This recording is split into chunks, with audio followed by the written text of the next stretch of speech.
it to help with your homework. We bought it to help with your homework.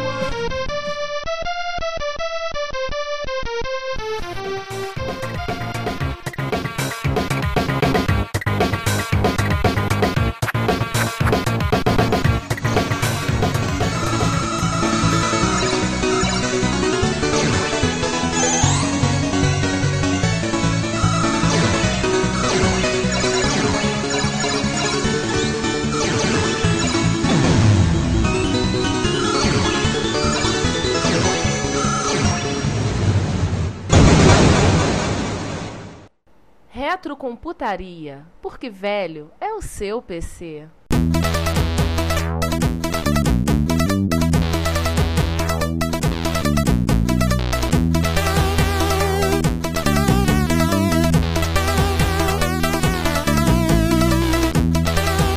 Atenção, se você é nosso ouvinte há algum tempo, sabe da nossa preocupação com a qualidade. Por isso, estamos com esta pequena nota, cujo objetivo é pedir desculpas a vocês que nos ouvem, por causa das falhas que vocês irão ouvir neste episódio. Tivemos problemas durante a gravação, e 8 trechos de 2 a 4 minutos do áudio original estão com muito ruído, gerando alguma dificuldade para serem ouvidos. Tentamos corrigir, mas não pudemos. Como as falhas são aleatórias, não podemos cortá-las, sob pena de prejudicar toda a conversa. Tentamos regravá-las, mas teríamos que regravar todo o episódio, e lamentavelmente isso não será possível. Para o próximo episódio, de número 15, esse problema não ocorrerá mais. Pedimos a sua compreensão e curta o episódio, pois apesar desses problemas ele está muito, mas muito bom. Olá a todos, bem-vindos a mais um episódio do Retrocomputaria, o seu podcast de retrocomputação, Retrocomputaria, porque há 14 episódios a gente não deixa você esquecer, porque velho é o seu PC. E aqui hoje, mais uma vez, uma gravação na mesa de som. Muito obrigado ao nosso, não patrocinador, mas tem colaborado,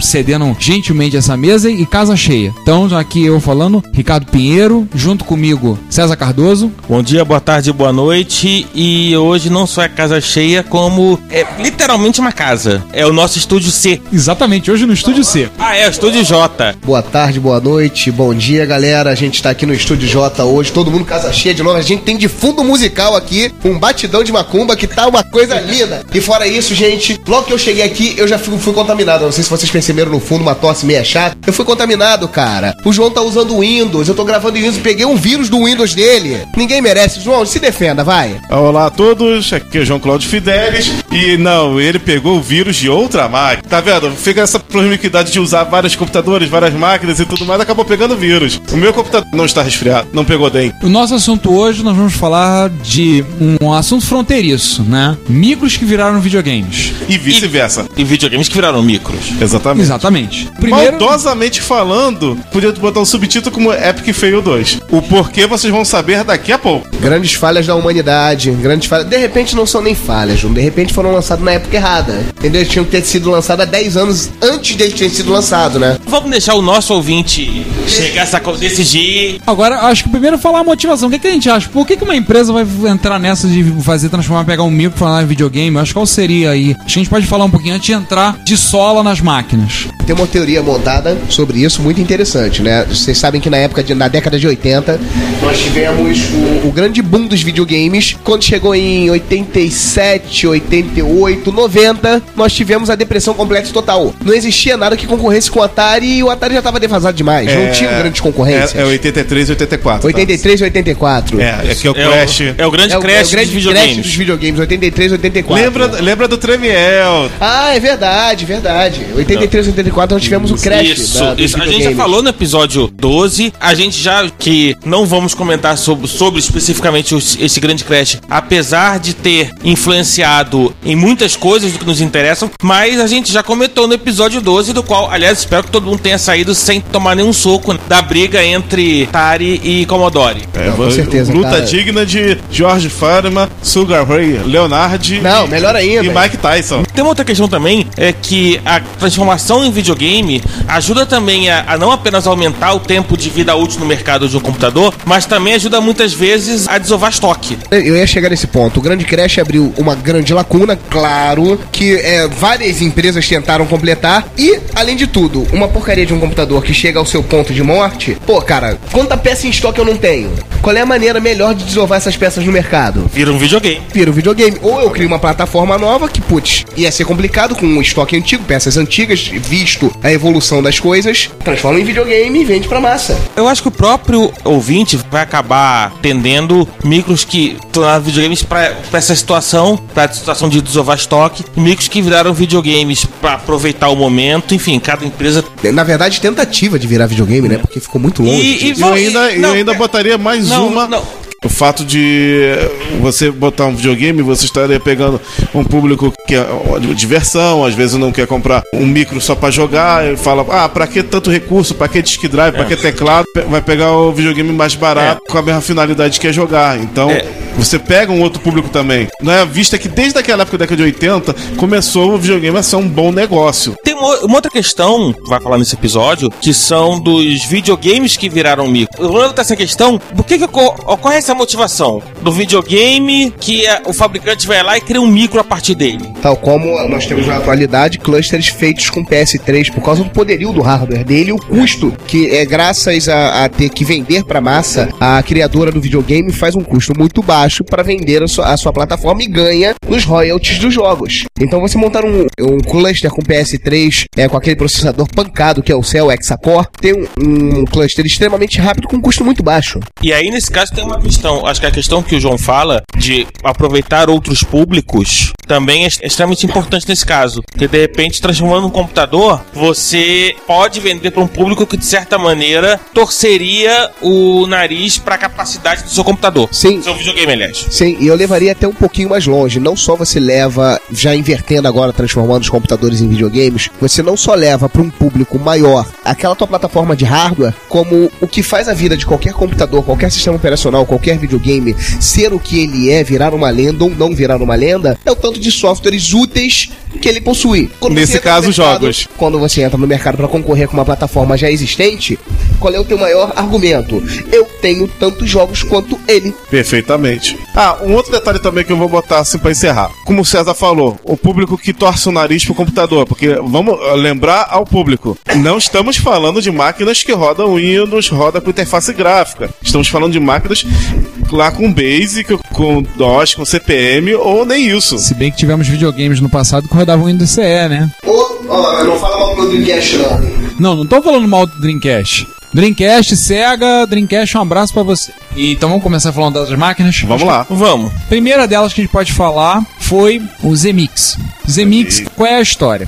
Aí por trás do Zemix. A Daewoo, empresa coreana, que todo mundo já ouviu falar, que fabrica de automóveis até usinas nucleares, passando por computadores, inclusive fabricava micros padrão MSX. Ela resolveu produzir durante um tempo um videogame baseado na arquitetura do MSX, que era o Zemix. E ela pegou e licenciou através de uma marca, como falou o João em off, uma marca laranja, a marca Zemina. Aliás, curiosidade, Zemina pode ser usado como nome próprio, tem 6 caracteres, a origem mitológica e o significado é deusa espiã. Nas palavras do João, faz sentido. Muito sentido. Zemina América é uma marca laranja da Daewoo para sair junto com o seu produto, com o Zemix. Por quê? Até julho de 1987, você não tinha na Coreia uma lei de copyright para produtos ligados à informática, programas de computador. Então, rolava uma pirataria forte e não havia nenhum impedimento a princípio que isso acontecesse. Considerando que o Zemix durou mais do que isso, eles cagaram depois que a lei ficou em vigência, né? Cagaram forte pra lei depois.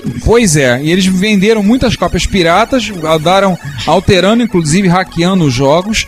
Por exemplo, a história famosa que eles lançaram o Nemesis 3 parte 2, o episódio 2 de MSX, lançaram com o nome de Salamander 2 e Ricardo, e além disso, fizeram engenharia reversa reversa e clonaram o SCC no Nemesis 3. SCC, pra quem não sabe, SCC, pra quem não sabe, o sound chip da Konami que vinha embutido em alguns jogos Mega ROM da Konami. Uma parcela significativa. É um chip muito bacana, tem um áudio sensacional pra época, até hoje tem um áudio muito bom, tanto é que o Gradius Rebart do WiiWare, todo no áudio do SCC, e tem muita gente que vai achar bonito, porque é bonito o áudio dele mesmo, e o SCC foi clonado assim, na careta por eles. Eles conseguiram botar num cartucho. E eles clonaram vários jogos pra MSX e MSX2, clonaram talvez vários da Konami, fizeram versão deles do Super Mario e fizeram alguns jogos também para o Master System, aliás, que é a plataforma de videogame da Sega. Aliás, a Zemina, ela foi uma boa produtora de software, ou seja, jogos, ela não deixou o videogame na mão, porque além de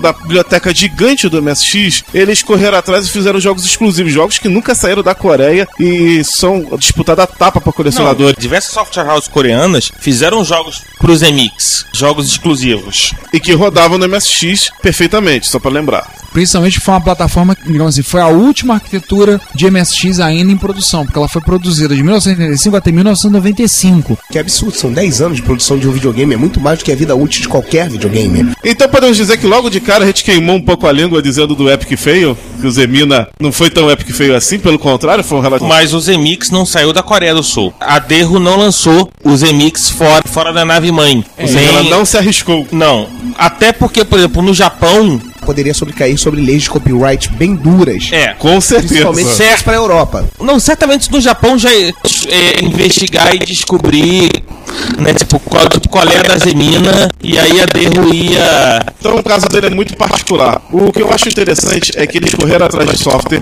tem versões específicas de Double Dragon, Vigilante, Gunsmoking para a segunda geração do Zemina. Aliás, as gerações do Zemina foram 3 gerações: TPC 50 e o CPC 51, ambos de MSX1. Ainda tiveram mais 2 gerações posteriores, o 61 e o 120, que era o ZMX Turbo, né, que era baseado em MSX 2.0 Plus. Isso. E o 61 baseado em 2, ou seja, ele teve as 3 gerações do MSX, só não teve Turbo E por motivos óbvios. Qual deles foi que parecia um disco voador? O disco voador, se não me engano, era o CPC 61. Zemina Super... Era cinza, parecia com umas coisas em cima, parecia um disco. Não, tinha 2 modelos, tinha o cinza e tinha um rosa e branco. Ah, o rosa eu lembro, rosa e branco. Para garotas, sim. Eles lançaram joysticks próprios, eles fizeram a mão contrária, o Zemina podia se transformar no MSX completo, com kit de teclado e portas adicionais. O ZMix não vinha com Basic, né? Não, mas o kit de teclado vinha com Basic Resident. O interpretador no Basic, né? Vinha com interpretador. O que parece um disco voador é o Turbo, né? É o Turbo. É o Turbo. É o Turbo que é o 2 mais. mais que quem tem vende o Turbo ZMix pelo preço em ouro. Disputada a tapa pelo Seu próprio peso em ouro. E acredite, tem muita gente que tem isso aí, deve estar passando, tem várias arrobas de peso. O rosa era o CPC 50, o CPC 51, ele tinha 2 modelos distintos em 3 cores, que ele parecia um escudo do Zelda. E esse com cara de nave espacial era o Turbo. Era o topo de linha, vamos dizer assim. Outra característica legal dele é que todos os Zeminas tinham 2 slots, que é o padrão MSX. Inclusive, pode-se fazer aqueles truques da Konami com ele. De você colocar o Game Master em um cartucho e colocar o outro, você conseguir fazer algumas modificações no jogo, ou usar 2 cartuchos, tipo Pingente de Vento e Nemesis, essas coisas assim, né? Ele tinha expansão para os modelos de um MSX1, ele tinha expansão para MSX2. Inclusive, o comentário anterior dele foi por aí que surgiu o paródio, né? Quando você botava em Advento Nemesis, virava o paródio, né? Conhece o jogo Paródios? Claro que eu conheço. Das naves era o Pinguim. Ah, sim, é Paródios. Eu acho que de todos os periféricos, periférico talvez mais impressionante de todos era o adaptador de jogos por Famicom. Se você não sabe o que é Famicom, a gente diz que o Famicom é o Nintendinho original. Ou seja, você podia botar esse adaptador, espetar um cartucho de Nintendinho japonês, para jogar no seu ZMix jogos de Nintendinho. Realmente é uma máquina muito interessante. É uma máquina que se tornou quase uma lenda urbana dentro do mundo MSX e tal, o ZMix. É uma máquina rara, a máquina que não saiu da Coreia, então você não tem uma facilidade de encontrar fora do mundinho coreano, e particularmente o Turbo, que é o 2 Plus. Esse é raríssimo. Não, eu tô vendo uma coisa interessantíssima aqui, que enquanto nós, heres brasileiros, nos ferrávamos tendo que abrir o nosso MSX para colocar um kit 2.0, o Zemina CP50 e o CP51, eles tinham um kit de expansão, upgrade kit para MSX 2.0 e MSX Run Inspection Card, placa de expansão de memória para o MSX. E esses tinham sido desenvolvidos pela Zemina. Alguns dos acessórios foram desenvolvidos pela Daewoo. Olha, reza a lenda que essa expansão aí, ela é feita realmente em cima dos cartuchos Mega ROM. Então, tem uma Mega RAM. Qual viria primeiro? A nossa Mega RAM ou esse cartucho da Zemina? Não temos dados para dizer quem veio primeiro. Se você perguntar ao Ademir Cachano, ele vai virar pra você e dizer, mas eu fiz do zero a memória, eu não copiei de coisa de ninguém, vai xingar, vai reclamar, vai resmungar e vai pedir uma birita pra beber. Basicamente isso. Gente, mais uma coisa do Zemina. Aí vem a pergunta. O Zemina, ele entrou como um grande fail pra gente. Mas se você analisar a história dele, ele é um fail pro resto do mundo. Ele foi um fail por não ter sido lançado no resto do mundo e ter sido uma cópia descarada. Porque, na verdade, ele é assim, meio lá, meio cá, né? Inclusive, um amigo nosso, o Rafael Rix, no dia dessa gravação é papai. Então, parabéns, aproveitar e estigar o Rafael e a Elaine. Parabéns pelo nascimento da Carmen. Opa, parabéns. O Rix esteve na Coreia e perguntou pelo Zemina. Lá, quando ele teve trabalho, ele foi convidado por uma empresa. Não vamos ficar dizendo qual é a empresa. Teve lá. E ele contou uma vez pra mim que ele perguntou pelo Zemina pro tradutor. O tradutor olhou pra ele. Mas isso é muito antigo. Zemix é muito antigo, conhece? No Brasil, você já ouviu falar? Já. Não sabia. Tentou procurar ver se achava alguma coisa, mas infelizmente, nada. Pô, só pelo fato do cara conhecer, já achei legal. Não, cara, a possibilidade dele conhecer é quando ele falasse isso, o nego jogar um capu nele, levar ele pra cima de um templo budista, carregado, preso, e os monstros começarem a interrogar ele como é que ele conhece o Zemix, né? Senhores, vamos pro segunda noite? Vamos. Segunda noite, então, nós já falamos dele, a gente já pode falar um pouquinho. Quem tiver mais curiosidade de conhecer sobre ele, pode ouvir o nosso episódio número 13, o episódio Zagalo, que foi quando nós falamos dos grandes falhas do mercado, falamos do Coleco Adam. Esse sim eu entendo porque foi um fracasso. Ele tem especificações de hardware muito legais, porém peca em pequenos detalhes. Então esse daí eu entendo porque que foi um grande fracasso. A gente não tá falando do Coleco Adam hoje. Hoje a gente vai falar do pai do Coleco Adam. Do ColecoVision. Do ColecoVision. ColecoVision pra Coleco Adam. Esse é o primeiro caso invertido. Uma pequena observação sobre o ColecoVision. Ele é de 1982. Eu tive um e ele tinha muito bons jogos. O meu Atari eu substituí por ele. Muito bem substituído cá entre nós. E alguns jogos que ele compartilhou com o MSX. Contar um emulador, né? O Mission, que é na verdade um tradutor de código para rodar jogos ColecoVision no MSX. Exato. E muita coisa. Quem tem um pouco de conhecimento, vê o pessoal da comunidade MSX, sabe o trabalho de muita gente que tem portado jogos de Coleco para MSX, como o Jungle Hunt, feito pelo Slotman. E de outro computador que a gente também vai falar mais à frente, que também entra no mesmo caso. Tá, vamos também lá. Porte de jogos de MSX para o Coleco, né? O Eduardo Melo tem feito isso e é um cara da comunidade que tem só para muito bacana, só para passar muito rapidamente sobre o Coleco. Coleco é de 1982, foi descontinuado oficialmente em 84, 85. Vítima do Crash, né? Vítima do Crash. E a Coleco posicionou o ColecoVision dentro do mercado, particularmente como um competidor da Atari, no sentido de que os jogos de arcade que a Atari não licenciava, a Coleco licenciava. Com isso, por exemplo, a Coleco conseguiu diversos parceiros de software, como Sega, como a Konami. Por exemplo, o Donkey Kong era parte do bundle quando você comprava o ColecoVision, e da Universal, quanto a Atari, ela era grande parceira da Namco. Pac-Man. Só pra... Aí vai. Da Taito também. Namco e Taito. Namco e Taito. Só pra gente comparar, o ColecoVision pegou essas conversões mais elaboradas de arcade, porque ele está para o Atari o que o Neo Geo estaria pro Super Nintendo Mega Drive. Ele era um monstro em termos de especificação. Essas são próximas, muito semelhantes do MSX1. Então imagina o MSX1 em relação ao Atari 2600. Basicamente até porque ele chegou por um tempo a concorrer com o 5200, que era incompatível com 2600 e com qualquer outra coisa, a rigor. Em termos de especificação técnica, é um Z80A a 358 MHz. O processador de vídeo é o TMS 9928A da Texas. O MSI usava o 9918, se eu não estou errado. Mas são compatíveis? São 100%. Compatíveis. O som era o SN76489A também da Texas, que era o PSG. Que é o mesmo do Master System. 16K de VRAM, 1K de 8K de RAM. 8K de ROM, 8K de RAM, 8K de RAM e o cartucho de 8 a 32K, Agora, dependendo do jogo. Agora, né? Para tudo, né? Para tudo. Eu acabei de encontrar uma foto de um ColecoVision portátil. Cara, por um momento eu pensei que fosse coisa do... De montagem. Não, do Benrec. Não é ColecoVision É só portátil. pro nosso ouvinte que não tá na cena, o Benrec é um cara que... Faz tudo portátil. Pega qualquer coisa e transforma em portátil. Ponto. Não, isso daqui tá É aí. a cara dele. E faz bem feito. É um site japonês que tem os top 10 mais estranhos sistemas de jogos customizados no mundo. Entre eles você tem um Nintendo com cara de PS2. Tem um Polystation.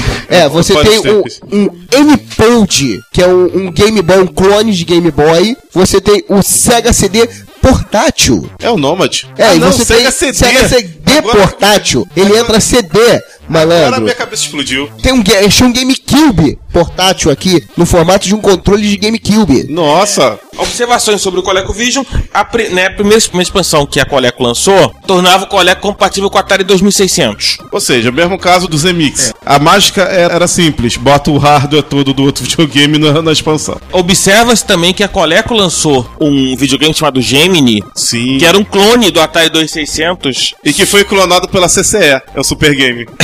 E que tinha o joystick e o paddle combinados, que a Coleco já tinha feito isso, né, pro primeiro módulo de expansão. O segundo módulo de expansão era um volante, e o terceiro módulo de expansão, que foi lançado no verão do Hemisfério Norte 83, convertia o ColecoVision no Coleco Adam. Aí nós temos, como posso dizer, o inverso aí acontecendo. Esse chega no que interessa. Você comprava esse módulo de expansão e o seu ColecoVision se transformava no Coleco Adam com tudo que tinha direito, inclusive com aquele... Dizem que os defeitos do Adam? É o pacote completo. Pacote completo. Pega, entendeu? Vai com tudo. Aquele leitor de cassete que só ele usava e outras coisinhas bizarras do gênero. Além disso, o Coleco não chegou a lançar uma quarta expansão para emular Intellivision. Caramba, o Atari era o Intellivision próxima vítima. Isso, né? Da Meito, que era um outro tremendo videogame. Mas acho que a grande jogada aí é que justamente a Coleco, a partir da base do ColecoVision, que vendeu muito em 82, 83, ela lançou o Coleco Adam. Né? O cara podia aproveitar o investimento que ele fez no ColecoVision, botava o módulo de expansão e tinha um computador na mão. Cara, eu diria que o ColecoVision foi um dos videogames mais azarados de todos os tempos. Porque ele era um videogame certo no momento errado, que ele é em cima do Crash. A IGM, em 2009, listou os 25 melhores videogames de todos os tempos e colocou o ColecoVision na 12ª posição. Fechou, alguns dizem 170 jogos, outros falaram 145 jogos na plataforma. No final, claro, não estamos contando no Homebrew que foi desenvolvido depois. Agora, que tinha alguns clássicos que marcaram a história da infância de qualquer pessoa, tipo como Smurfs, o ColecoVision era maravilhoso. O Resgate no Castelo de Gargamel. Saxon, eu era fanático por Saxon. Nada aí também. E a versão do Coleco era 100% igual ao do arcade, isso aí. Mas o ColecoVision, ele tinha essa fortaleza. Você pegava a versão do Coleco, era basicamente igual à versão do arcade.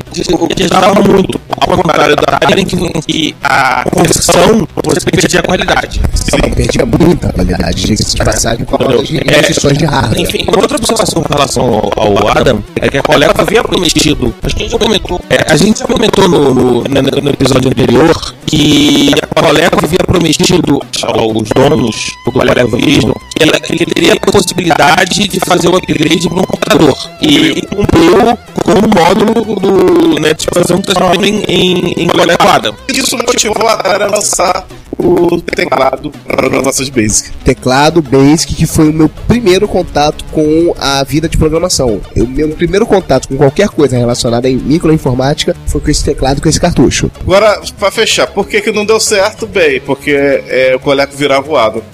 E as coisas, né? A Coleco era muito famosa por soltar Vaporware, adaptação de jogos que ela prometia. Algumas das broncas, pessoal, que tinha poucos jogos exclusivos, tinha algumas coisas assim, reclamavam. Infelizmente não teve um dos maiores hits de todos os tempos, que é o Pac-Man, que a gente até sabia como é que ia ficar, é só olhar a versão do MSX. Ia ficar com versão sensacional, infelizmente não teve.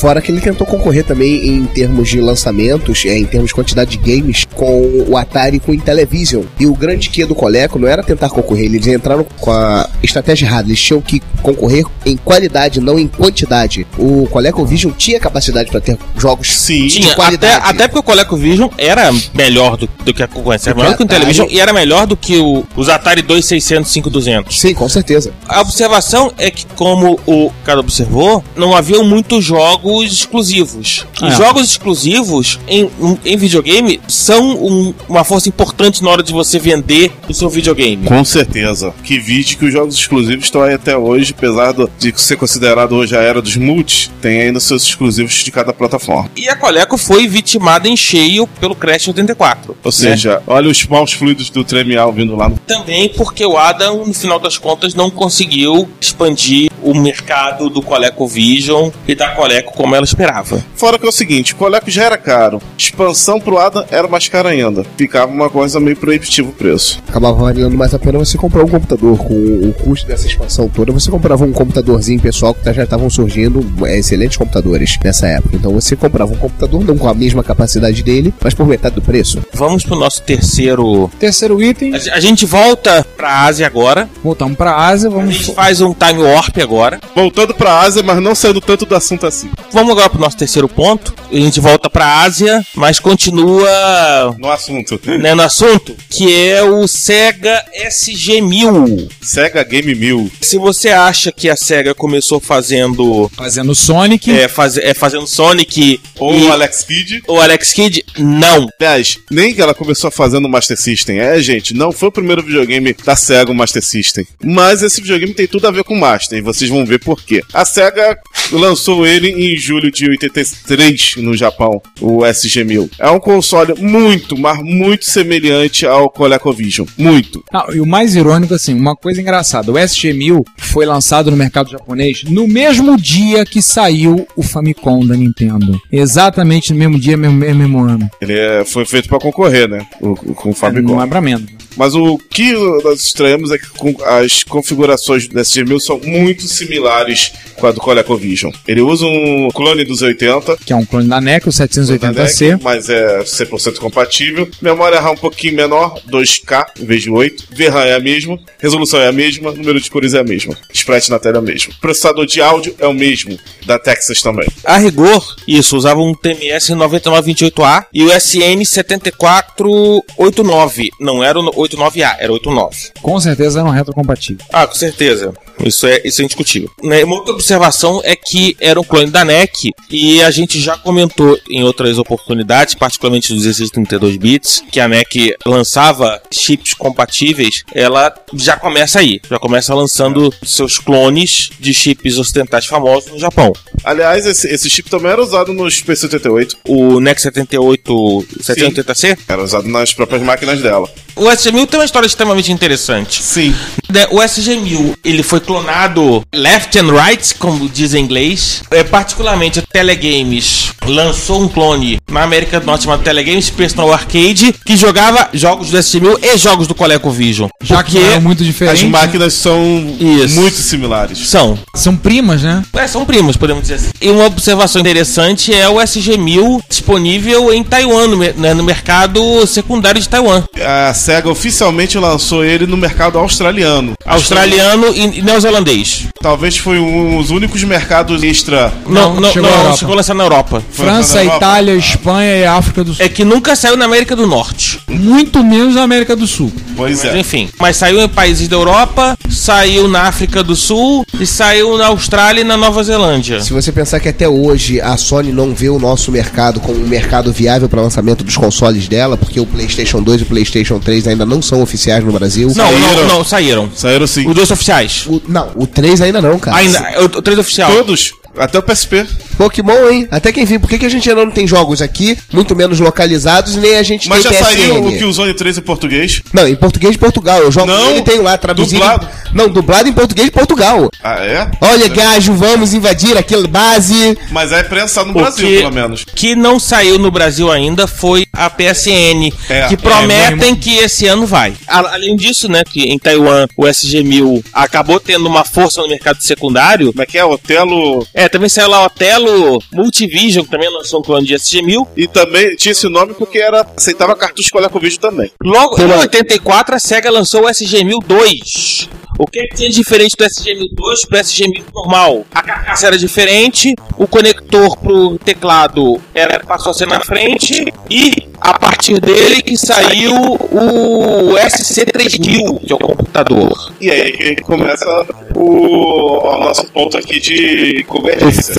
E tem uma grande curiosidade entre o SG-1000 é que apesar dele não ter chegado aqui nas Américas, Europa e afins, até alguns pequenos mercados na Europa ele chegou, mas a grande curiosidade dele é que ele era altamente disponível no mercado secundário de Taiwan. Ele tem um significado muito grande, ele era recomendado como um dos mais lembrados consoles da história. Taiwan no mercado secundário. Bom, aí vamos ao SC-1000, que é a versão computador dele. SC-3000. SC-3000, desculpa. SC-3000, que cá entre nós tem um design até muito legal. Ao contrário do Coleco Ada, ele até lembra vagamente um MSX. Lembra? Do resto, temos de hardware, era basicamente o SG-1002. Tirando duas coisas. Um primeiro era a memória, se não me engano, 32K memória, ao contrário dos dois no videogame. E o segundo é interpretador BASIC, né? No caso, era a diferença. Você podia criar programas com BASIC, ou linguagem de máquina, em alguns dispositivos, algumas acessórios como Lightpen, unidade de síntese de voz, que tinha que era disponível para ele, não especificou. Mas a gente não sabe qual é o BASIC, uma chance grande de ser MS BASIC. Uma grande chance. Porque lá no Japão, a maioria é licenciada. E o SC-3000H, que ele saiu com mais memória, com o teclado mudado. Porque esse era o tecladinho meio branco, tecladinho chiclete, que aliás está voltando na moda. Pois é, já viu notebook assim. Talvez parece o teclado de chiclete, olha para aquele teclado e pensa, que teclado do K90X. Vou fazer uma correção aí, vamos dar mais uma batida de cabeça para os catedráticos de Apple, não vai ter cabeça de Steve Jobs, porque Se vê que na realidade quem lançou a moda do teclado de chiclete foi a Sony. Não, mas agora, quem trouxe esse Steve Jobs? Vários japoneses foram os primeiros a virem com os de verdade, que vem aí na loja, de verdade. Com aquele teclado de chiclete. Isso. Quem trouxe pra vocês foi a Apple, mas a primeira foi a Sony, né? É a Sony, né? Pena que ela não fabrica Apple, né? Enfim, a Sony é a Sony. Fabrica Sony, pô. O SC-3000H já passou a vir com um teclado, digamos assim, decente, mais memória. Ainda veio com um adicional com o SF-3000, consegue expandir para 64K de RAM, 8KB de ROM, uma unidade de drive de 3 polegadas. Pelo que eu entendo, sendo drive 3 polegadas, eu acho que é aquele drive igualzinho que o Amstrad usou, né? Eu imagino que seja. Deus me livre. Porta paralela e porta serial padrão RS-232.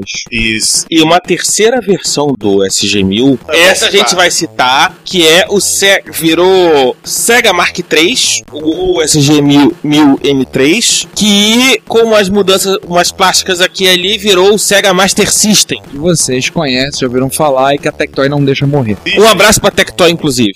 Um abraço. Um abraço pra Tectoy. O Sega Mark III ou o Master System, a grande diferença era o VDP, muito mais potente, proprietário dessa vez, não era da Texas. E uma coisa que eu acho que muita gente aí que teve Master System não sabe, o Master System é 100% compatível com o SG-1000. Se vocês acharem algum cartucho de SG-1000 por aí, peguem, porque o seu Master System rodará o jogo do SG-1000. A pergunta na realidade, né, saber o que o cara vai jogar pra SG-1000 que ele não tem no Master System. Talvez que Monaco GP, mas Monaco GP saiu pra Master System. Tem o Fogo 13? Não, tem um espetacular jogo, Gelsgader.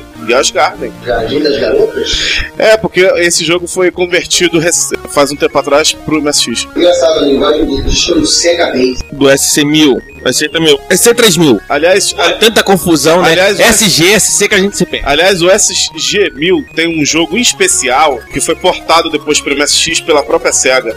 Um tal de Gun Cave. Sim, era da não foi portado dele. Foi feito pela Compile, portado pela Compile. É, foi portado pela própria Compile. Aliás, pra quem pegou a época, alguns falavam New Rio. Gun Cave, como é que é? Ah, é o Nemesis de pobre. É o Nemesis pra rodar em cassete. Pô, o jogo é bacana pra caramba. Pois é, o jogo é muito Outros jogos como Ninja Princess, o Wonder Boy, Hang-On, o Super GP, eram todas adaptações do SG-1000 que acabaram saindo no MSX. Bang Panic também, teve portes. Existe um portal dedicado a ele, chamado de SC3000 Survivors, os sobreviventes do SC3000. Né, na realidade, o SC3000 acabou sendo até mais bem sucedido no mercado do que o SG-1000, mas, tipo, o DNA deles ficou durante muito tempo, porque eles foram pro Sega Master System, seguiu aí pelos videogames da SEGA. Sim, ele só foi, como posso dizer, eclipsado por duas vertentes. Na parte de videogame, ele foi eclipsado pelo Famicom, consequência pelo NES, e na parte de computador ele foi eclipsado pelo MSX e até pelo PC-88. Então, a SEGA tentou abraçar o mundo com as pernas nos dois mercados, e nos dois mercados ela tomou fumo. Tem uma curiosidade aqui, cara, pelo que eu tô vendo, o Basic dele não era em ROM, era em cartucho. O Basic dele, ele tinha inclusive expansões para o Basic. Ele tinha o Basic 2 Level A, ele tinha o Basic 3 Level A, 3 Level B. Sim, Tinha expansões o Sander. Basic. Ele tinha o Home Basic, inclusive. O Sander, isso é uma coisa que era comum, a gente já comentou sobre isso, era comum na Ásia, particularmente computadores japoneses. Quem ouviu o nosso episódio de Japão vai certamente... Aproveita e ouve de novo, porque o episódio é bacana. O episódio 3, no caso, que Isso, foi sobre o episódio 3, Japão. episódio bacana. Era uma coisa comum, ao contrário do Ocidente, que o Basic e os computadores viessem em cartucho, que não viessem em ROM. Vamos para a próxima... Vamos continuar no continente asiático? Vamos continuar no Vamos.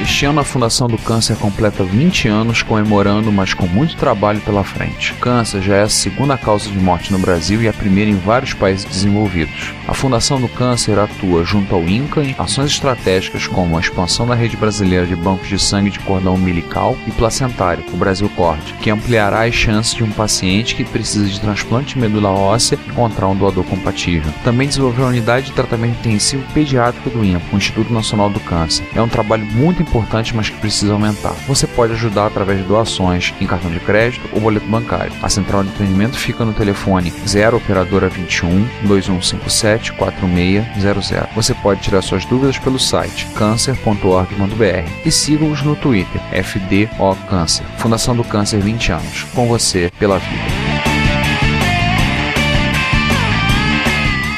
Olá a todos, bem-vindos a mais uma sessão de notícias do nosso podcast. Hoje tem notícia pra caramba, né, César? Tem coisa hoje, viu? Aliás, é impressionante. Eu acho que, eu imagino que o nosso, de repente, muita gente, boa parte dos nossos clientes não imaginem que nesse mundo retro tem tanta coisa acontecendo. Impressionante como tem coisa acontecendo e muita gente não sabe, não tem noção. E a gente tenta agora, todos os episódios, todos os nossos aqui, trazendo essa sessão de notícias, contar um pouco dessas novidades que estão acontecendo. Que é um dia que não tá parado, né?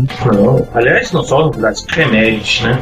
Aliás, vamos começar com uma. Vamos. Infelizmente, passou, né, já não está entre nós, Jerry Lawson, que, se você não conhece, ele trabalhou na lendária Fairchild Semiconductor e ele foi o criador do primeiro videogame, o Fairchild Channel F. Legal. O que é que isso tem a ver com a computaria ou qualquer coisa?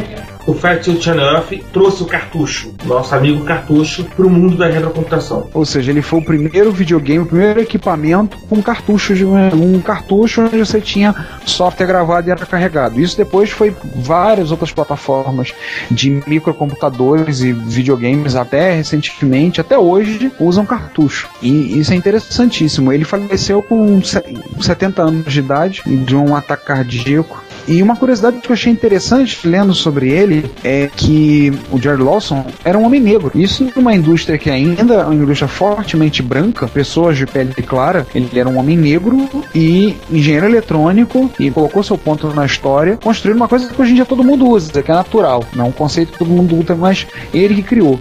Além de ter participado do Homebrew Computer Club, ele criou um jogo chamado, alguns devem conhecer, Demolition Dead, que foi o segundo arcade depois do Pong. E depois, quando a diabetes alcançou ele teve que ter uma cadeira de rodas, ele passou a construir controles para lasers e telescópios. Tem uma entrevista bacana com ele, tá linkado no nosso artigo, para Vintage Computer and Games, e vale a pena. E ele foi homenageado pela International Game Developers Association, ou para quem não entendeu a minha pronúncia macarrônica de inglês, a Associação Internacional dos Desenvolvedores de Games. Ele recebeu uma homenagem ainda esse ano, pouco antes de vir a falecer. Pouco depois de John Hopkins, uma outra efeméride, 50 anos do Circuito Integrado de Silício. Opa! Robert Noyce recebeu a patente em 25 de abril de 61 e daí se juntou com o tal Gordon Moore e fundou uma tal de Intel, que acho que ninguém conhece, né? É uma empresinha pequena, eu já ouvi falar dessa tal de Intel. Fundadores da Fairchild Semiconductor. Sei, cara, eu acho que um dia a gente vai ter que sentar nossa bunda e ler um pouquinho mais sobre a Fairchild, né? A importância dela. Sim, a gente, vez por outra, estamos citando ela. Ela tem um passado relevante na história. E um outro detalhe, não foi o primeiro circuito integrado. O circuito integrado foi inventado por Jack Kilby da Texas, só que usava germânio, não usava silício. A vantagem do silício sobre o germânio foi suficiente para que ninguém mais usasse germânio, né?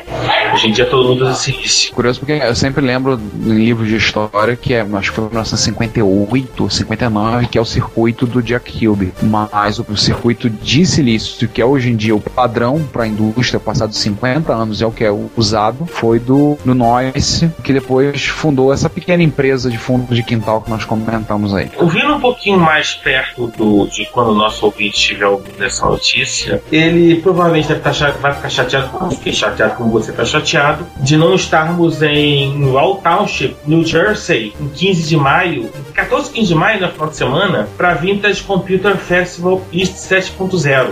Putz. Cara, muita coisa legal.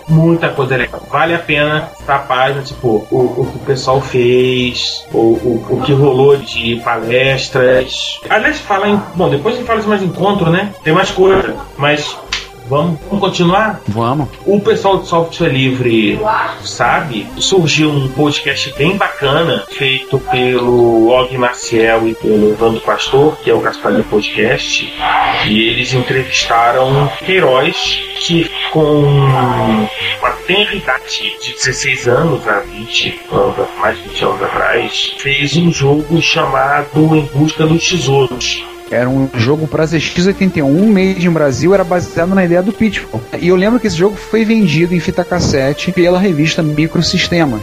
Eu lembro da Microsistemas vendendo o Em Busca dos Tesouros. O que foi um grande desafio, desenvolver um jogo daquele formato para o ZX81 com as limitações severas que a máquina tinha, não podiam ser usados, né, do que não tinha disponível, é impressionante. Aliás, a observação, inclusive, corrigindo, na verdade, o Murilo foi o cara que, digamos assim, salvou o Em Busca dos Tesouros de uma morte horrível no esquecimento. O programa chamado Tadeu Coringa, que hoje é um oficial da Marinha Mercante, 15 anos. Nossa. Achou-se uma fita cassete de um colecionador e parte daí foi recuperado.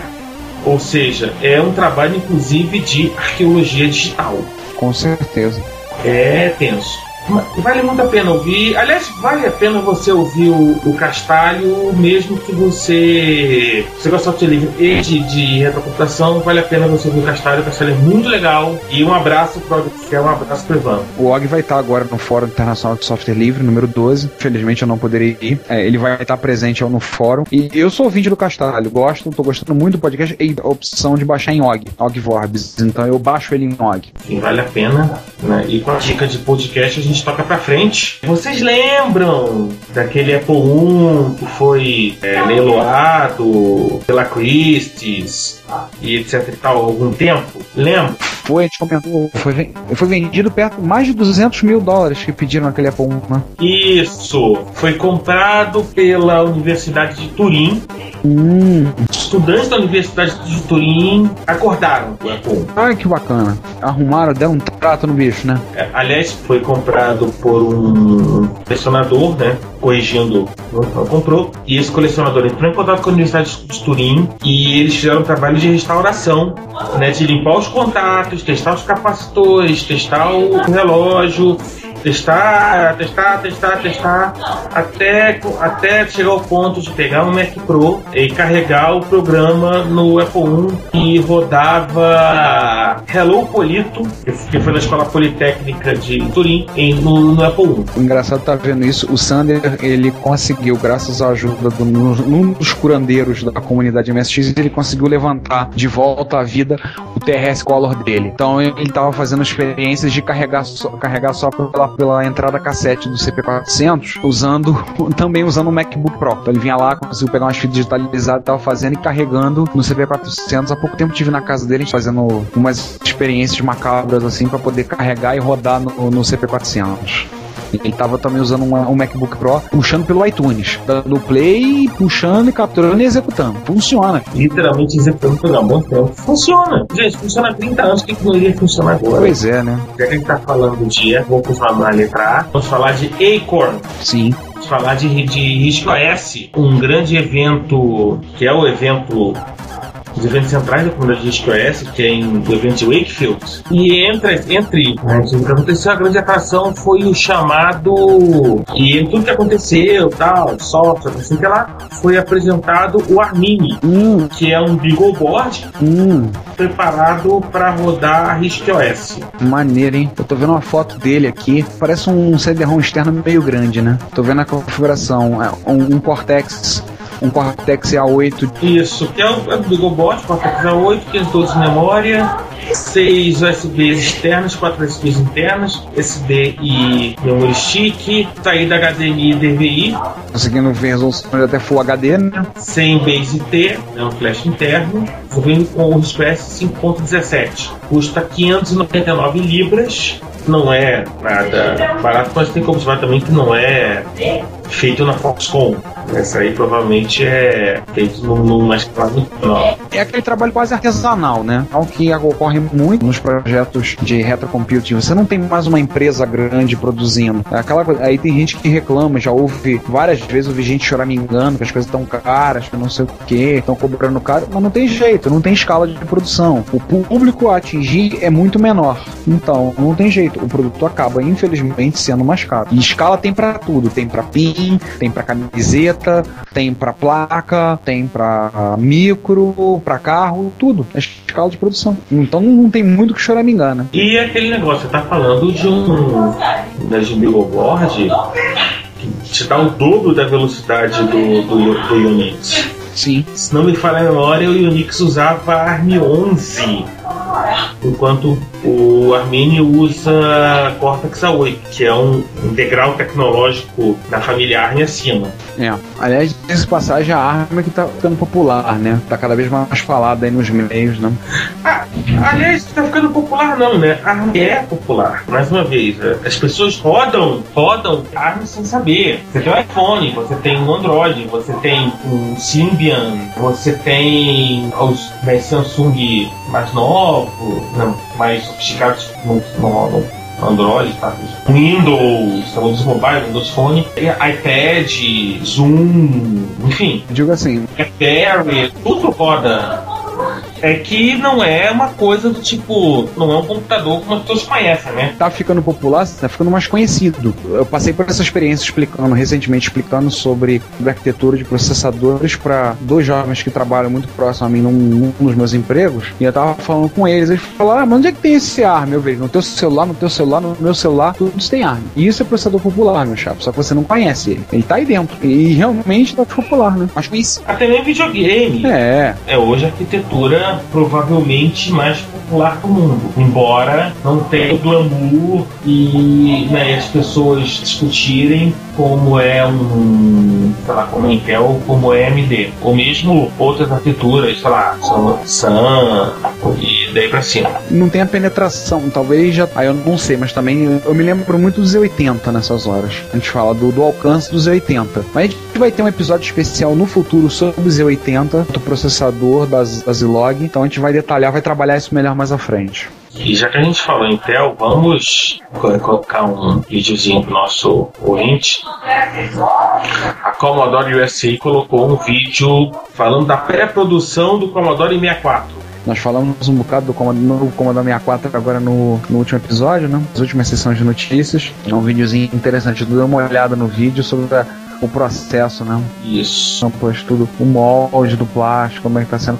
Eu só espero que eles não estejam usando aquele bendito plástico ABS, né? Plástico ABS, Deus me livre. Depois de um tempo, o equipamento fica amarelado. Pois é, né? Eu espero que eles não levem essa coisa de fazer o mais parecido com o Commodore 64, né? A ferro e fogo. Tomara que não, né? Não vou te contar, né? Já que a gente falou em Commodore 64X, vamos voltar pro Commodore 64. Sim. Tá rolando uma competição muito bacana que é para desenvolvimento de jogos da Commodore 64 em cartuchos de 16K. Lembra vagamente os moldes da MSX Dev, né? Lembra que, aliás, diga-se de passagem, já, eu já me contei, já tinha umas 8 ou 9 participações. Pô, bacana. Não vou citar todas, né? No MSX.org o pessoal tá coletando cada uma das participações. Eu tô com uma impressão, tô com um feeling de que a coisa vai ser bem legal esse ano, né, MSX Dev. Eu lembro sempre do MSX Dev de 3 jogos que são extremamente criativos. O Parachute Last Joe, que o sujeito faz sky surfing sem paraquedas, ele tem que dar piruetas até atingir o chance de borrachar. O Cheating Wives, que é que você tem que descobrir que a sua mulher tá te traindo, e você tem que descobrir isso com a ajuda das vizinhas, apontando com os olhos onde ela deve estar, qual é o apartamento que ela deve estar. E um jogo que foi feito que você comanda um grupo de alienígenas que o seu trabalho no jogo é abduzir vacas. Você tem que abduzir vacas. Então, são coisas que são extremamente criativas, além, é claro, de tradicionais. Jogos que ganharam que são realmente fantásticos, trabalhos muito bonitos, como o Cure, o Malaika e outros que disputaram. Mas esses, assim, em particular, são 3 muito interessantes, que eles são extremamente originais. Eu nunca vi um jogo, um cara fazendo sky surfing, dando pirueta e se esborrachando no chão. Né? E depois vem a plaquinha, o pessoal levantando placa e dando nota. E eu espero particularmente que apareçam coisas bem bacanas na competição que o pessoal da RGCD tá trabalhando. Maneiro, cara. Legal. Tô vendo aqui. Esse concurso fecha antes do MSX Dev. É 30 de novembro de 2011. Tem que ser no mínimo 6 competidores. Todos devem funcionar em um cartucho ROM 16K, capaz de ser executado salvo lá. O jogo não precisa necessariamente ser novo, mas precisa ser trabalho próprio, não ser publicado anteriormente em formato de cartucho, suporte a PAL, não só em TSC, e mais algumas coisas aí que vocês vão poder ver nos links das regras. Se você está desenvolvendo para Commodore 64, é uma oportunidade interessante de estar participando da comunidade. E se você tiver para 64, é aquele jogo que você tá parado, tá pegando poeira, vale a pena você ler e participar. Ainda não apareceram o da MSX Dev também, ou seja, o pessoal vai doar os prêmios, depois eles vão anunciar quais são. Eu particularmente torço para que seja coisa bacana. Tenho certeza que vai ser. E isso é bacana, gente. O cara resolveu fazer um Atari 810, né, que é o Drive do Atari 400. Ele deve ter assistido muito aquele filme Querido Encolher as Crianças. É verdade. E eles vão fazer rodando um micro SD. Ele inclusive explica como ele fez. O mais interessante é que é a foto que ele tem, o Atari 810 do tamanho original, e a réplica que ele fez, que é miniaturizada com um micro SD dentro. Se você olha a foto que ele tem dos dois, um em cima do outro, gente, é exatamente igual. E ele compara com um disco de 5/4, que é sensacional. Exato. Tipo, pra vocês terem uma ideia, o mini Atari 810 cabe dentro do furo do drive de 5/4. Exatamente. Cabe dentro do furo. É impressionante. Vocês terem ideia do que é. E se você quiser fazer, você pode se divertir à vontade, que explica como fez, ligação, essa coisa toda. Muito bacana, muito legal. É impressão minha ou ele usa um monitor de LED? Não, um monitor de LED, verdade. É, né? Enfim, né? Quem pode, pode. É um negócio, né, César? Quem é retrô até um certo ponto, né? Se você pode usar um monitor novo, vambora, né? Inclusive, os olhos agradecem, né? Eu não posso falar nada. Eu comprei um monitor LCD por um bom tempo. O maior monitor LCD que eu eu tinha em casa é um monitor que tá reservado para os meus MSX, um monitor de 19 polegadas. E o monitor tem entrada das VGA, esse vídeo composto. Os 3 MSX estão espetados naquele monitor. Enfim, eu comprei um de 20 polegadas pra mim que tem entrada VGA e tem entrada HDMI. Então, na hora que eu tiver afim, com vontade, sei lá, aquela vontade de ver um telão de polegadas, eu posso colocar, né? Ah, é? Isso é resposta. Não sei se vai caber. Aliás, um abraço pra MSI. Um abraço pro MSI, né? O programa de vocês é bacana. Para de viajar, né? Vamos tocar pra frente, porque não para.